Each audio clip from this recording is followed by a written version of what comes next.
alegría y alivio para los conservadores tras una victoria contundente. Sebastián Piñera vuelve a la presidencia que había ocupado por primera vez entre 2010 y 2014. El multimillonario conservador dio las gracias a sus votantes y prometió un buen futuro para Chile. Y para que Chile recupere la senda del progreso y el desarrollo. Nuestro derecho a disfrutar. Piñera sucederá a Michelle Bachelet, la todavía presidenta en funciones, cuya popularidad disminuyó durante su segundo mandato. En los últimos años, la economía chilena se había resentido debido a la caída del precio del cobre, la principal exportación de Chile. No obstante, los críticos también culpan a las políticas sociales de Bachelet.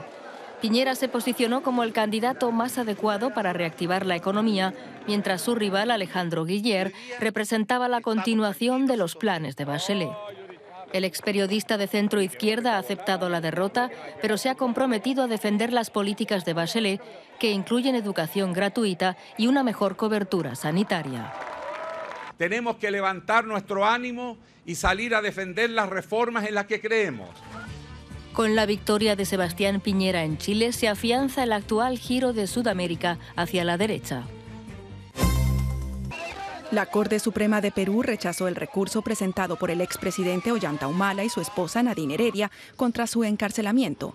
Ambos cumplen prisión preventiva en distintas cárceles de Lima por haber presuntamente blanqueado dinero para financiar de forma irregular a su formación política, el Partido Nacionalista. La constructora brasileña Odebrecht reconoció haberles entregado $3 millones para su campaña electoral. Ahora, tras la decisión de la Corte de Justicia, el exmandatario y la ex primera dama tendrán que seguir en prisión mientras la Fiscalía investiga el delito de lavado de activos del que se les acusa. Otra noche de tensión en Honduras. Saqueos, disturbios y protestas contra la declaración del Tribunal Supremo Electoral que nombró presidente electo a Juan Orlando Hernández.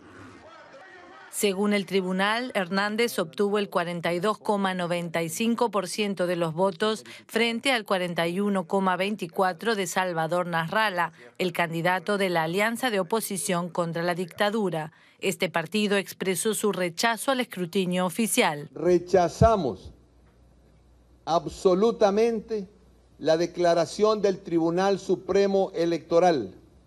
Desconocemos cualquier acto en que el mismo incurra por haberse constituido en un organismo criminal al servicio del fraude. La misión de la OEA denunció deficiencias en el servidor que procesaba los votos y que sufrió un apagón cuando el opositor Nasralla iba ganando.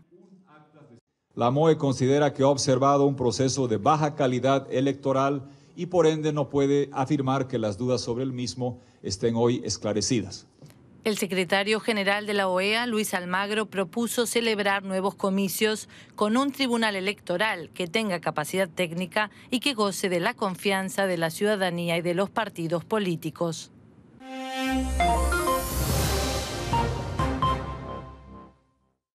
La aprobación de la reforma de las pensiones estuvo precedida de una jornada de enfrentamientos que se saldaron con más de 160 heridos, decenas de detenidos y un masivo cacerolazo contra el gobierno de Mauricio Macri.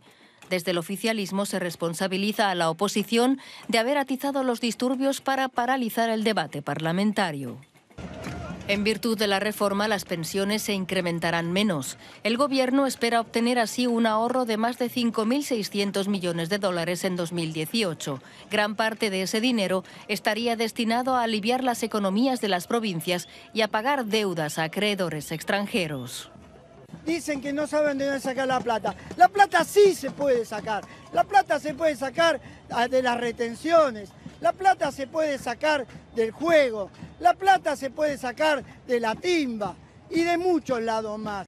Pero no, me la vienen a sacar a mí como un humilde jubilado y yo como otros tantos. Mientras el Ejecutivo asegura que la reforma permitirá a los jubilados ganar más en 2018, la oposición y los sindicatos insisten en que supondrá una fuerte rebaja, sobre todo para los jubilados más pobres. El gobierno colombiano nombró un nuevo negociador para tratar con la guerrilla del ELN. Esto con el objetivo de asentar el diálogo que estuvo a punto de fracasar. Juan Manuel Santos designó al ex vicepresidente Gustavo Bell en reemplazo de Juan Camilo Restrepo. Bell, que fue vicepresidente durante el gobierno de Andrés Pastrana entre 1998 y 2002, asumirá el cargo el 9 de enero, cuando empezará en Quito el quinto ciclo de negociaciones.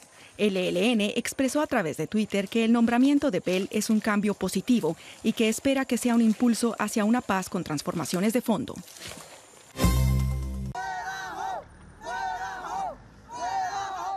Honduras no se calla. 3 días después de que el Tribunal Electoral declarara victorioso a Juan Orlando Hernández, la oposición redobla el desafío en la calle. Con barricadas, responden a la represión de las fuerzas del orden. Ante la creciente escalada de la situación en el país, Hernández hizo un llamado al diálogo entre todos los sectores y pidió a los manifestantes que protestaran de forma pacífica sin instar al odio y a la destrucción. A quienes participamos en la pasada contienda electoral, solamente nos queda acatar la voluntad popular expresada libremente. La aceptación de la voluntad de cerca de 3,5 millones de hondureños traerá paz, concordia y progreso. A pesar de exigir el rechazo internacional de los resultados del 26 de noviembre, también su contrincante, Salvador Nasrallah, aceptó la invitación al diálogo para encontrar una solución conjunta a la crisis política y poner fin a la violencia. Según fuentes oficiales, 3 personas han perdido la vida desde que comenzaron las protestas hace 3 semanas. La oposición, no obstante, asegura que los enfrentamientos callejeros ya se han cobrado la vida de al menos 20 personas. Este es justo el momento en que abandona en un auto la cárcel de Curitiba, donde permaneció los últimos 2 años y medio por los delitos de corrupción activa, blanqueo de dinero y asociación criminal. Odebrecht fue condenado a 19 años de prisión. A partir de hoy cumplirá el resto de su sentencia en su lujosa mansión de Sao Paulo. El poderoso empresario se ha beneficiado de lo que en Brasil se conoce como delación premiada. Sus confesiones implicaron a presidentes y expresidentes de norte a sur del continente. Perú tiene al anterior presidente Ollanta Humala en la cárcel y a su antecesor Alejandro Toledo en busca y captura por este escándalo. La declaración de Marcelo Odebrecht se convirtió en una fuente inagotable de delaciones. En Brasil, sus confesiones comprometen al actual presidente Michel Temer y a sus antecesores Dilma Rousseff, Lula Inácio da Silva y Fernando Collor de Mello. También en Ecuador hemos visto recientemente cómo el vicepresidente en curso era condenado a prisión. La tela de araña de la corrupción se extiende a todo el continente. Colombia, con conexiones directas con el presidente Juan Manuel Santos, Argentina, Venezuela, México, El Salvador, República Dominicana, Panamá.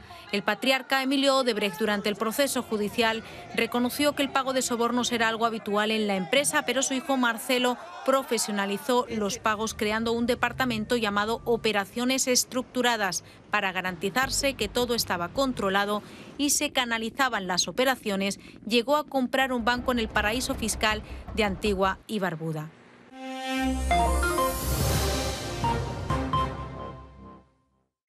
La Cámara Baja Argentina aprobó crear una comisión investigadora por el caso del submarino Ara San Juan, desaparecido hace más de un mes con 44 tripulantes a bordo. La ley fue aprobada por 203 votos a favor, ninguno en contra y una abstención. Se envió al Senado para obtener el visto bueno definitivo. Esa comisión, formada por 6 diputados y 6 senadores, deberá investigar las razones técnicas del extravío del sumergible y será independiente de defensa. El gobierno sospecha que la Armada esconde información sobre la desaparición del submarino.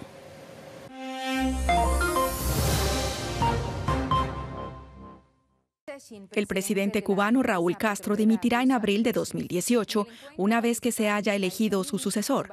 Este jueves, el Parlamento de Cuba extendió su periodo legislativo hasta abril, retrasando en 2 meses una transición histórica que debía concluir a finales de febrero.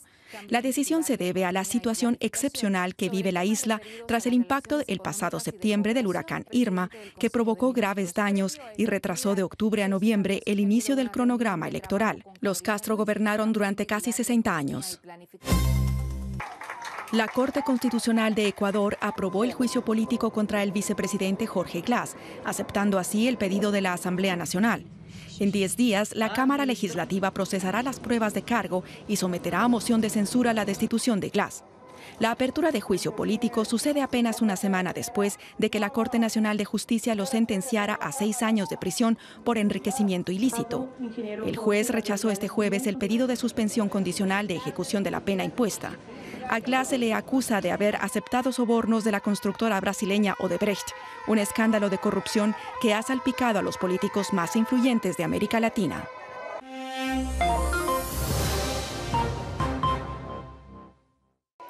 Tras el pleno en el Congreso, Pedro Pablo Kuczynski celebraba así su permanencia al frente del gobierno.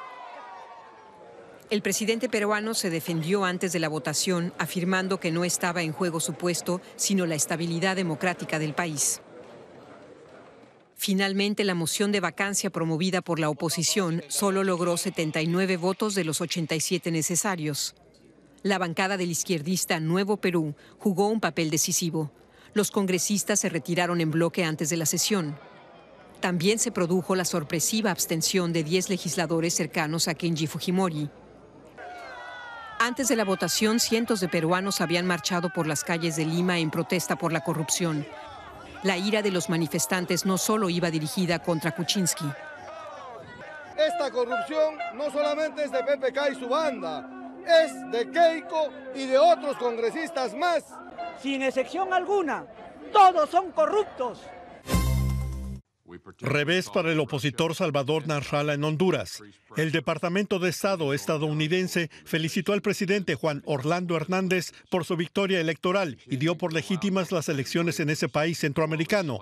Lo hizo después de que Nasralla, que dice haber sido despojado de su triunfo a causa del fraude electoral, buscara en Estados Unidos apoyo para su causa. Y esta fue la retrospectiva de la semana en América Latina.